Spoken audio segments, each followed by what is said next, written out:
पाहूनच आलं ना तोंडाला पाणी। चला तर मग आपण बनवूया कटोरी चाट। ते सुद्धा एकदम चटपटीत आणि एकदम मजेदार, ते सुद्धा एकदम मार्केट गाडा स्टाईल। आपण जे गाडीवर खातो ना त्याच पद्धतीने आणि त्याच टेस्टने भरपूर।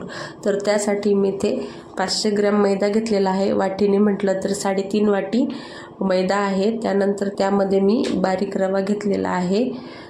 1 वाटी रवा घ्यायचा आहे। 500 ग्रॅम मैदात 1 वाटी रवा, 3.5 वाटी मैदा तरीसुद्धा 1 वाटी रवा।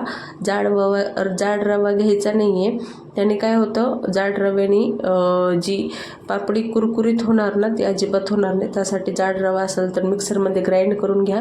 त्यानंतर त्यामध्ये मी 1 चमचा ओवा घेतलेला आहे, हाताने छान क्रश करून घेतला।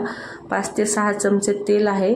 त्यानंतर त्यामध्ये मी चवीसाठी मीठ घातलेलं आहे। अशा पद्धतीने सर्व जे मी पीठ आहे ते एकत्र केलेलं आहे। अशा पद्धतीने मूठ आली की आपलं पीठ रेडी आहे। त्यामध्ये थोडं थोडं पाणी घालून आपल्याला मऊसर असं पीठ मळून घ्यायचं आहे। खूप हार्ड पीठ अजिबात लावायचं नाही आहे, त्याने काय होईल जी आपली पापडी आहे ती अजिबात कुरकुरीत होणार नाही, नुसती एकदम कडक होईल, खायला सुद्धा टेस्टी होणार नाही।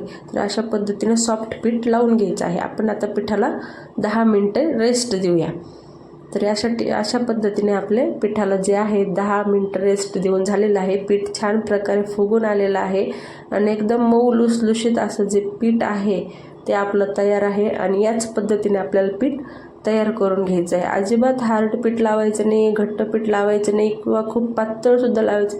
एकदम असं मऊ हातात घेतलं की एकदम असं कापसासारखं वाटलं पाहिजे, अशा पद्धतीने आपल्याला पीठ लावून घ्यायचं आहे। तेल आपल्याला गारच घालायचं आहे, मोहनसाठी गरम घालायचं नाही। पाणीसुद्धा आपल्याला नॉर्मल टेम्परेचरचंच घालायचं आहे, काहीच अवघड नाही, एकदम सोपी अशी रेसिपी आहे।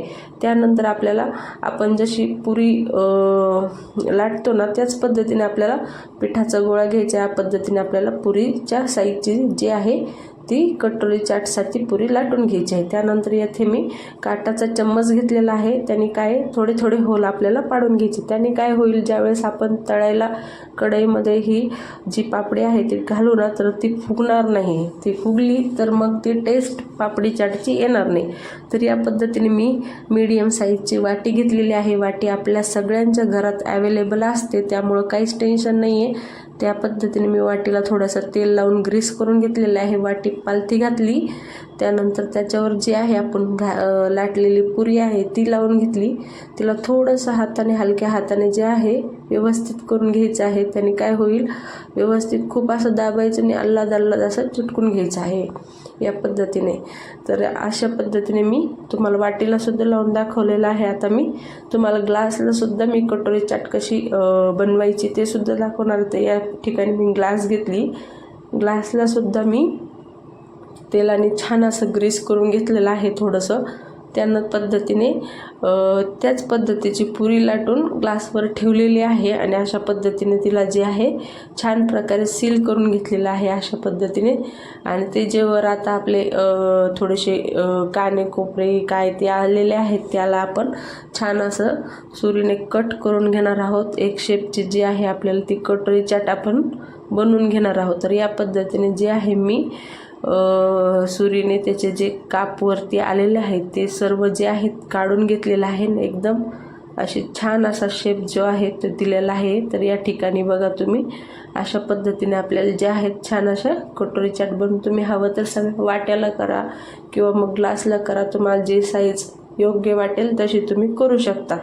तर या ठिकाणी मी जे आहे तेल तापायला ठेवलेलं आहे, तेलमध्ये छोटासा आपण पिठाचा गुळी टाकून बघूया। तर छान अशा हलके हलके बबल्स आलेले आहे, म्हणजे आपलं तेल रेडी आहे। खूप कडक असं तेल अजिबात करायचं नाही आपल्याला किंवा हाय फ्लेमवर सुद्धा आपल्याला तळायचं नाही आहे। एकदम असं हलके हलके बबल्स आले की आपलं तेल रेडी आहे। तेलमध्ये मी पहिले अगोदर ग्लास सोडलेले आहे, ग्लासला आपण असं वरून धरू सुद्धा शकतो, वाटीला धरता येत नाही। तर या पद्धतीने ग्लासची जी कटोरी चाट आहे ती त्यांनी सोडलेली आहे। अशा ठिकाणी मी वाटीसुद्धा त्यामध्ये घातलेली आहे आणि वाटी काढताना काय करायचं चिमट्याने काढायची, कारण काय होतं वाटी आपण हाताने नाही धरू शकत, ग्लास आपण हाताने धरू शकतो। तर या पद्धतीने जे आहेत गोल्डन कलरच्या मी कटोरी चाट ज्या आहेत ते सर्व तळून घेतलेलं आहे। फ्लेम एकदम मीडियम ठेवलेली आहे आणि आवाज तर तुम्ही ऐकू शकता एकदम खुरखुरीत अशी आपली कटोरी चाट रेडी आहे. चल तर आपण कटोरी चाटचं मिश्रण जे आहे ते कसं बनवायचं तुम्हाला सांगते. तर या ठिकाणी मी 1 वाटी वाटाणा 5 ते 7 तास भिजवून घेतला होता. त्यानंतर त्याला छान असं 2 शिट्ट्या देऊन वाफवून घेतलेलं आहे. त्यामध्ये 2 बटाटेसुद्धा उकडून घेतलेले आहेत. बटाटे छान तुकडे केले, वाटाणे बटाटे मिक्स केले. त्यानंतर एक मोठा कांदा घातला आहे, त्यामध्ये चवीसाठी कोथिंबीर, त्यानंतर लाल मिरची पावडर घेतली आहे. तर या ठिकाणी मी लाल मिरची पावडर तिखट नाही घेतली, जी आपली काश्मीरी मिरची पावडर असते, बॅडगी मिरची पावडर असते ती घेतली. त्यानंतर अर्धा चमचा चाट मसाला घेतला, अर्धा चमचा जिरेपूड घेतली, चवीसाठी थोडंसं मीठ आणि छान असं मिक्स करून घेतलेलं आहे. या पद्धतीने आपलं मिश्रण रेडी आहे.